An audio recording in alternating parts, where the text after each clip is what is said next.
I'm currently 32 weeks pregnant with my second baby, and today I just wanted to be open and honest about where I'm at in my pregnancy and what I am doing to prepare for my labor and birth. It looks pretty similar to my first pregnancy, but yeah, I'm just really hoping that I am able to shed some light on how to feel more empowered going into the labor and birth space, because I know it can be very overwhelming, especially as a first-time mom, but even beyond that. And we don't always know exactly what our birth is going to look like. So this is for absolutely anyone, whether you're trying to have a natural birth, whether you know you are getting an epidural, or you want to go non-medicated, or you're having a C-section, or you're really hoping for a VBAC or a vaginal birth. Whatever it is, everyone and anyone is welcome here. I would also recommend maybe watching this with your partner or your birth team and allowing the people around you that you love to take some of this on with you so that you don't feel so much pressure going into the labor and the birth space, and everyone can kind of take a piece of what needs to be done to get you to prepare and have your baby in your hands. And so I broke it down into about, I think it's like 5 different things that I have been doing around 32 weeks. Sometimes I start a little bit earlier, like in my last pregnancy, but this one I'm starting right around 32 weeks to prepare myself for the labor and the birth. So the first thing is to feel physically ready to go into the birth. And these aren't in any order, just so you know. But really getting my body ready physically so that I feel strong to give birth, because it's kind of like running a marathon. It is hard, it's a lot on your body, and so to physically feel strong is so important. In my first pregnancy, I felt pretty strong in my second trimester forward. This pregnancy has been a lot different. In my second trimester, I was having conversations with my midwife because I was pretty nervous because my body did not feel strong at all, and then that also made me mentally not feel strong and prepared and ready to go into my labor and birth. But I'm very grateful. Entering into my third trimester, I am feeling a lot better, and so I have been able to step into new things to physically prepare myself and strengthen myself to be prepared for my birth in 2 months. I think it's even less than that now, which is crazy, but different things. So trying to walk daily, doing different exercises. Obviously, these things you need to clear with your birth team to make sure it's okay, because they don't want you doing anything high intensity or really intense towards the end. So just make sure you clear anything and everything that you are doing with your doctors, of course, or midwife, OBs, whoever you are working with. But yeah, walking is super good. I did that all the way through my last pregnancy. It got kind of hard at the end because I did have, and I still do have, pelvic symphysis through both my pregnancies, but I would still get out there and walk as much as I could until it started really hurting. And I obviously worked a lot with my pelvic floor therapist and my midwives to make sure, you know, I was doing exactly what I could do and not pushing the limits. But in this pregnancy, I've started swimming, which has been huge. It's really good for your circulation. Baby loves it. I feel really strong, and it's also really strengthening different muscles to prepare myself for the labor. So I'm feeling really good about that. But yeah, just anything physically. So different, doing yoga or stretching. There is a channel on YouTube called Yoga and Postpartum TV. She's amazing. She has prenatal and postnatal videos. She gets on the exercise ball. That's a great thing to start doing right now to get baby in optimal position. So there's videos on that. There's videos on the pelvic floor and how to strengthen those muscles. And yeah, even just on YouTube, you can obviously find different workouts that you can do for yourself in the third trimester that are safe to prepare yourself for the birth. Number 2 is going right along with physically feeling prepared, is mentally feeling empowered and prepared going into your birth space. So throughout pregnancy, what can you be doing to mentally feel good and ready going into birth? Creating a birth team, talking to your partner about labor and birth and what your dream birth is, talking to them about your dream birth is, making a 1-pager to bring into the hospital or give to your midwife if you're having a home birth about what your dreams are and what your desires are, your wants and the things that you don't want to have happen, while always remembering that it's your body, it's your choice, it's your baby. You have the right to say no if you need to say no. So do not forget that, and remind your partner of that as well. Allow them to advocate for you. I would also really highly recommend getting a doula if you don't have one, or just really, really considering that, just to have somebody in there, not only to help you, but also to help your partner or anybody else, whoever you're bringing this baby into the world with.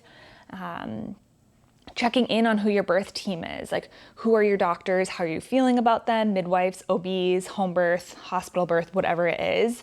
Also, if you are choosing to have a family member or other people in the room, being on the same page with your partner as that, so that you guys can make sure everyone has their roles and their jobs. And that allows you to take this pressure off of yourself, and everyone can kind of take a little bit of what needs to be done and advocate for you if they need to, or she wants that, or she doesn't want that. That will really help you feel empowered going into the labor and the birth. You should be doing, or I guess I won't say you should, but I would recommend doing meditations, doing some breath work. Breathing is so important in labor. And the more that you can relax, the more that you will dilate and get to 10 centimeters and baby will be ready to come to the earth. So working on your meditations and your breathing during pregnancy can really help you feel empowered in that sense when you are going into the birth space. And number 3, I would say, is knowledge. Knowledge is everything. So podcasts, reading different books, watching things to really understand the birth and labor process. Because oftentimes, if we don't do that, we're going into this space in the unknown, so we do not know what to expect. There's different stages of labor and birth. And it was really helpful for me to read and understand those, and to read and understand them with my partner. So he knew what he was seeing, and he said, oh, this is this, she's at this stage, she's at this stage, she's at this stage. Okay, oh, here's the baby. Instead of going in blindsided and thinking it looks like the way that it does in the movies, because it doesn't. It's not, I mean, maybe for some people's labors it is, but just the screaming and the scariness and like, oh, the baby just comes right out. Like, that's just not exactly what happens. There's so much more to it. I actually was really silent in my birth. I was not laying on my back, like they show it in the movies. I did have a natural, non-medicated labor and birth. I labored at home. I got to the hospital. I was 10 centimeters and I pushed the baby out facing backwards, like kind of squatted down, and I caught my baby with my midwife. So just empowering yourself and having the knowledge of what labor and birth really looks like was so big for me in my first pregnancy and having my first baby. And I'm in my second one now, and now I'm ready to learn more. It doesn't just stop because it's like, oh, I had one baby. I know, because all of our pregnancies and births and labors are different, just like all humans are different and all of our babies are different. So I'm still really here to expand my knowledge and to learn more. So knowledge is everything. That is number 3. So we have physically preparing ourselves, mentally preparing ourselves, learning and knowledge. Number 4 is your pelvic floor. I have a pelvic floor therapist. I have in both pregnancies. It's been absolutely amazing. So I would recommend doing that. But if that's not a choice for you, that's totally fine. Go onto YouTube, and there is so much knowledge and so many different channels that you can watch, and you can actually work with the person, like the teacher that's teaching, on your pelvic floor muscles. They will teach you different things that you can do to strengthen the pelvic floor. And honestly, a lot of the exercises that I see on YouTube are the exact exercises that my pelvic floor therapists are giving me. So working on down there, because understanding and knowing those muscles and so is so important. And you'll also learn about the breathing techniques and like the way that you're supposed to breathe with those muscles, which will help you in your labor and your birth. Are we at number 5 yet? 4 or 5 is hydration and nutrition. So especially throughout pregnancy, but really in this last trimester, having as much nutritious, protein-rich foods as you can. Like I said earlier, think about it as a marathon going into this labor and birth. You really want to prepare your body, making sure you're having lots of iron towards the end. Eating lots of fish is really good for your baby's brain development at the end, so I would also recommend doing that. But really making sure you're eating a protein-rich diet, lots of nutritious foods, and hydrating yourself. So drink lots of water. Red raspberry leaf tea is also a great tea to have. I brew mine every night and then have a big mason jar to drink the following day. I did make a YouTube short on that I will link, that you can watch, on how to properly brew red raspberry leaf tea, but that's also really good for your uterus and preparing for birth. There's just so many different reasons for that. And I'm trying to think if there is anything else.